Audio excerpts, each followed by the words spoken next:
बैठक हुई और उसके बाद जो प्रेस में बातें आई, पार्टी के राष्ट्रीय मंच से उसका उत्तर देने के लिए मैं आपके सामने उपस्थित हूं, हमारे केंद्रीय कार्यालय में।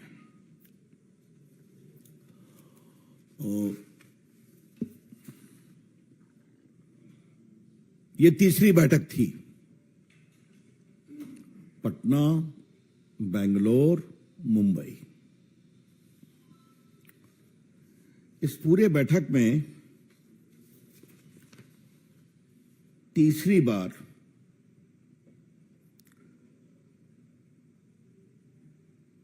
क्या आपको भारत का कोई विजन दिखाई पड़ा?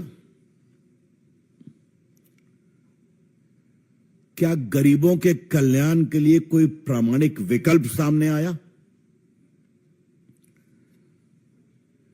क्या देश की महिलाओं, बच्चों, स्वास्थ्य के लिए कोई ठोस बातें कही गई? क्या भारत की संप्रभुता, सुरक्षा, आतंकवाद के खिलाफ प्रामाणिक संकल्प का कोई संकेत दिया गया? और क्या देश के विकास, ढांचागत और औद्योगिक विकास की कोई रूपरेखा प्रस्तुत की गई? In the third meeting of the so-called alliance, there was no vision for the development of India, no roadmap for the upliftment of poor, no strategy to address the concern for the farmers, as they claim, or the women or the children, and the most important, forget roadmap, not even an acknowledgement of the threat to India from terrorism, radicalization, and secessionist forces. Bharat में diversity है। ये लोग भारत में विकल्प की तलाश करने निकले हैं और इनकी पूरी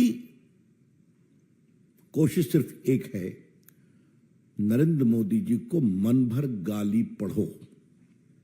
That's all. Their only recurrent theme is abuse Shri Narendra Modi ji as much as possible. तो आज के उनके प्रेस में और आज के उनके टिप्पणियों में विकल्प की तलाश नहीं थी। कौन नरेंद्र मोदी जी को कितना शापित कर सकता है, इसकी प्रतिस्पर्धा थी। There was only competition as to who exceeds whom in cursing, abusing Narendra Modi ji. ये लोग चले हैं देश को बनाने के लिए।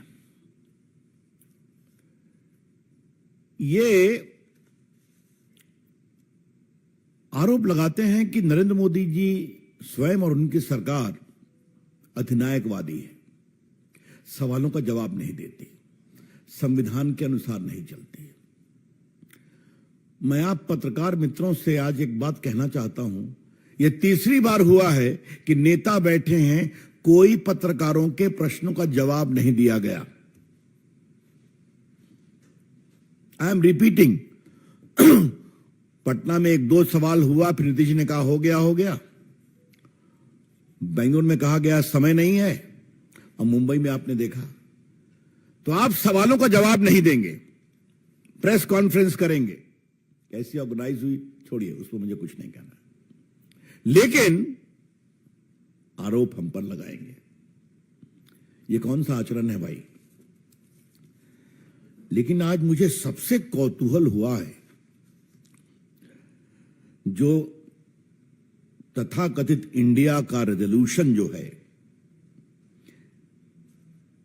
ये मेरे पास है, जो उसको रिलीज किया गया है। जरा मैं उसको पढ़ना चाहता हूं। We, the India parties, hereby resolve to contest the forthcoming Lok Sabha election together as far as possible. Sheet sharing arrangements in different states will be initiated immediately and concluded at the earliest in a collaborative spirit of give and take. ये give and take शब्दावली ने मुझे बहुत ही प्रभावित किया है. प्रभावित क्या कहूं, कौतूहल दिया है. इनको कोई आश्चर्य नहीं है ना. इस अलायंस के लोग गिव एंड टेक की भाषा से बहुत परिचित है. इनकी पूरी राजनीति गिव एंड टेक पर आधारित है. पूरा 2G गिव एंड टेक था. पूरा कोल स्कैम गिव एंड टेक था. पूरा आपका कॉमनवेल्थ गिव एंड टेक था. और लालू प्रसाद जी और उनकी सरकार ने तो गिव एंड टेक की पराकाष्ठा प्राप्त कर दी साहब. चारा घोटाले में सजा मिल गई. एक नहीं कई केसेस में हैं बेल पर, तो साहब नए नए प्रकरण खुलते हैं. जमीन दो नौकरी लो. तो गिव एंड टेक का इससे बड़ा नमूना क्या हो सकता है. मैंने एक बार कहा था और आज इनकी बैठक के बाद, इनके प्रस्ताव के बाद उसको मैं दोबारा दोहराना चाहूंगा. अनिल बाबू पहाड़ के पंडित जी हैं, तो इनसे हमारी आध्यात्मिक चर्चा भी कभी कभार होती है. तो ये अपनी संरचना जो है ये पंच तत्वों से हम बने हैं. हाँ, भारतीय संस्कृति संस्कार में, हिंदू सनातन धर्म में हम कहते हैं कि ये जीवन 5 तत्वों से बना है. जल, थल, नभ, वायु, अग्नि. The human existence owes itself to 5 elements: the earth, the fire, the air, the sky, and the आपके एयर बताया. अब आप देखिए, इन लोगों ने किसी भी तत्व में भ्रष्टाचार को नहीं छोड़ा. ये है इनकी बिसात. आज हम देश को दोबारा बताना चाहते हैं. अब जरा थल के भ्रष्टाचार की बात लीजिए आप. क्या क्या हुआ. कॉमनवेल्थ हुआ, आदर्श घोटाला हुआ, बिहार में चारा घोटाला हुआ, बिहार में अलकतरा घोटाला हुआ. इनको थल से ही संतोष नहीं हुआ तो पाताल में भी चले गए. वहां कोयला घोटाला कर दिया इन लोगों ने. आकाश में हेलीकॉप्टर घोटाला कर दिया. और वायु क्या है, 2G तो वायु से ही चलता है ना. तो पूरा तो 2G या स्पेक्ट्रम घोटाला है वायु के साथ है. समुद्र की, जल की बात लीजिए तो सबमरीन घोटाला हुआ वहां पर. और अग्नि के बारे में बहुत चर्चा हम लोग कर चुके हैं कि बीकानेर में जो दमादशी को जमीन दी गई है, सूर्य के किरणों से अग्नि निकालने के लिए वहां प्लांट लगाए जाएंगे. उसमें कितना FIR हो आप जब भी जानते ही. तो this is the record of the so called India parties. और वो हमें सीख दे रहे हैं. तो इस तीसरी बैठक का एकमात्र नतीजा यह है कि उन्होंने अपने गिव एंड टेक प्रिंसिपल को फॉर्मली पॉलिटिकली भी माना है. न कोई संयोजक बना, न कोई कमेटी बनी. एक गिव एंड टेक प्रिंसिपल को स्वीकार किया गया. चलिए उनकी बात है.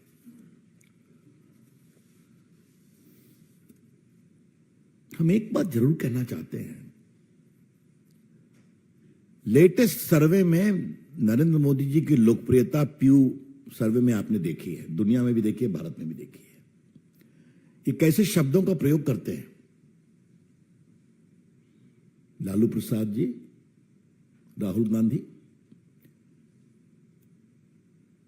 लालू प्रसाद जी आप बेल पर हैं, पता है ना आपको.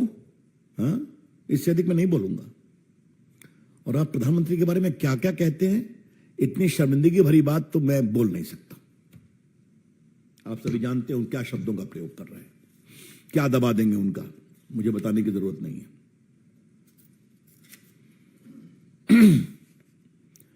लेकिन आज कुछ राहुल गांधी के बारे में फिर बताने की जरूरत है। राहुल गांधी जी, क्या आप चीन के प्रवक्ता हो गए हैं क्या?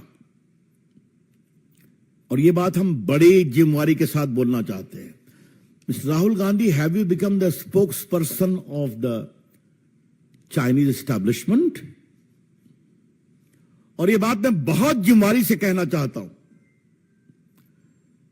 कि भारत की सेना ने लद्दाख के बारे में बार बार बताया है, गलवान में क्या हुआ, बाकी जगह क्या हुआ, हमने क्या क्या काम किया, क्या साहसिक काम किया। आप सेना को भी विश्वास नहीं करते हैं, तो आपसे और क्या अपेक्षा की जाए? आप सेना की शहादत का सबूत मांगते हैं, तो आपसे और क्या कहा जाए? कैसे कैसे लोग आपके मित्र हैं और आपके प्रमोट करते हैं, जिनको चाइना फंडिंग करता है। आपके पूरे पिताजी के नाम के एनजीओ को कहां कहां से पैसा मिला है, यह चर्चा अनिल जी यहां कर चुके हैं, हमारे प्रवक्ता मित्र कर चुके हैं, मैं दोहराऊंगा नहीं उसको, उसकी फोटो भी आपको दे चुके हैं। लेकिन क्या राहुल गांधी इतनी बेशर्मी से कांग्रेस चाइना के प्रवक्ता बनेंगे? यह सवाल आज मुझे उठाना है। आपके नाना जी के समय 4500 किलोमीटर की जमीन चली गई। राहुल जी, आज मैं आपको कुछ पार्टी के केंद्रीय मंच से कुछ याद दिलाना चाहूंगा। आपके पर नाना जी जवाहरलाल नेहरू का स्टेटमेंट याद करिए। उन्होंने आकाशवाणी में कहा था, my heart goes for Assam, जब भारत की सेनाएं चीन के द्वारा हराई जा रही थी। और जब उनसे पूछा गया तो उन्होंने कहा, those are land where not a blade of grass grows. तो राहुल गांधी जी, आज आपको मैं एक बात याद दिलाना चाहता हूं कि महावीर त्यागी एक बहुत बड़े फ्रीडम फाइटर थे, कॉन्स्टिट्यूएंट असेंबली के सदस्य थे। उन्होंने कहा, जवाहरलाल नेहरू जी, मेरे सर पर बाल नहीं है, आप अपनी टोपी हटाइए, आपके सर पर भी बाल नहीं है, क्या करेंगे हम दोनों के सर का आप? ये तो आप कुछ पढ़ते नहीं है, होमवर्क करते नहीं है। तिब्बत कब गुलाम हुआ था राहुल गांधी? आज तक है। दलाई लामा कब भागे थे? कुछ मालूम है आपको? कुछ नहीं जानते। लेकिन हर बार आकर के चाइना के प्रवक्ता के रूप में भारत के सेनाओं के मनोबल को कमजोर करने की कोशिश करेंगे। यह बहुत दुर्भाग्यपूर्ण है। और मैंने एक बार यह बात संसद में कही थी, आज मैं पार्टी के मंच से इसको दोहराना चाहता हूं। राहुल गांधी जी, आपकी सरकार की ऑफिशियल लाइन थी मनमोहन सिंह के समय कि हमने चाइना से सटे भारत के हिस्सों पर इंफ्रास्ट्रक्चर का विकास करके चाइना को इरिटेट नहीं करना है। ये हमारे ऑफिशियल लाइन है। We have not to unnecessarily irritate China by developing the infrastructure of roads and bridges along the whole Ladakh to Arunachal Express. और आपके A.K. एंथोनी साहब रक्षा मंत्री का पार्लियामेंट में वक्तव्य है, और मैं आज कम से कम टीवी मीडिया से रिक्वेस्ट कर उनको दिखाया जाए। एक बार दिखाया गया था। और आज लद्दाख से लेकर अरुणाचल तक राहुल गांधी, सारी सड़कें बन गई हैं, सारी पुलिया बन गई है, और सेना के ट्रक सामान लेकर के दौड़ते हैं, औजार लेकर दौड़ते हैं। राफेल के बारे में आपने क्या क्या कहा, ये तो सभी जानते हैं। उस पर भी आज राफेल जब गरजता हुआ उड़ता है तो भारत अधिक सुरक्षित होता है। तो हम इतना कहना चाहेंगे कि क्या कहीं ना कहीं चाइना भी आपके अलायंस से प्रसन्न हो रहा है क्या? राहुल गांधी, क्या आपको बार बार चाइना की स्तुति गान करना पड़ता है? ये मैं संशय के आलोक में यह सवाल उठा रहा हूं। Mr. Rahul Gandhi, on behalf of the BJP, would like to raise an important issue in the light of surrounding suspicious circumstances. क्या हर बार आपके अलायंस की बैठक में चाइना का स्तुतिगान होना जरूरी है क्या? यह बड़ा गंभीर सवाल है और इसमें कोई बड़ी बात नहीं है कि आपके अलायंस को सपोर्ट करने वाले बहुत से मीडिया हाउसेस चाइना के द्वारा फंडेड है, तो आप ही लोग ने कहा है। कभी होगा तो पूरा विस्तार से हम विषय आपके सामने रख देंगे।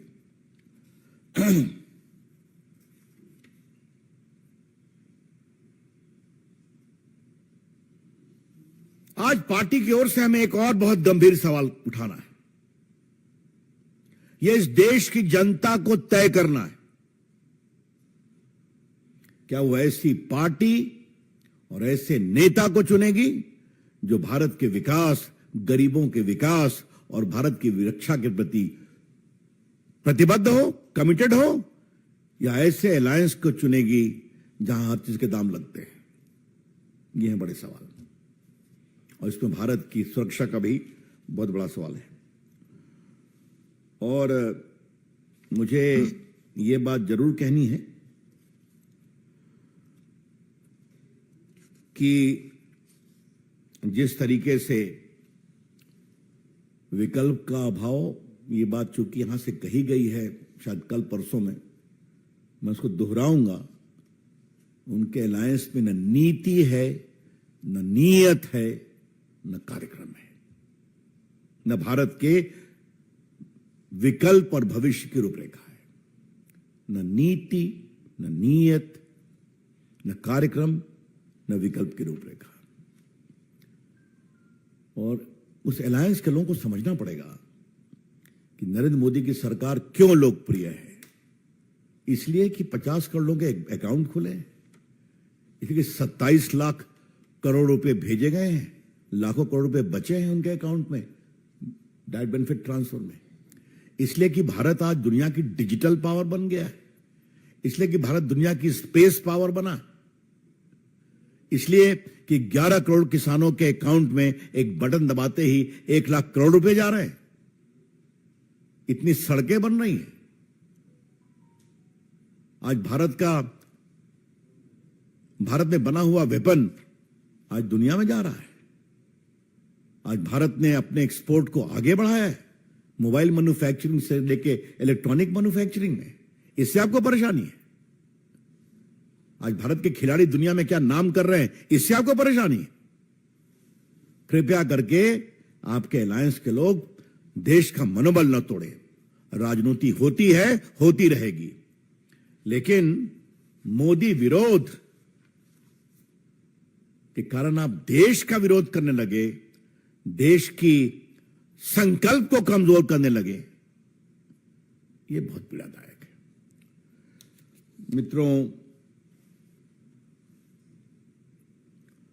बाकी तो वो अपना घूमेंगे, करेंगे, देश आजाद है, घूमने में क्या दिक्कत है। लेकिन न देश उनकी बात आज सुनता है, न देश उनकी बात आगे सुनेगा। अंतिम बात मुझे क्या कहनी है, फिर मैं आपके प्रश्नों का उत्तर दूंगा। हताशा में हार होती है, आशा में जीत होती है। आई रिपीट, हताशा में हार होती है, आशा में जीत होती है। If you are desperate, you will surely be defeated.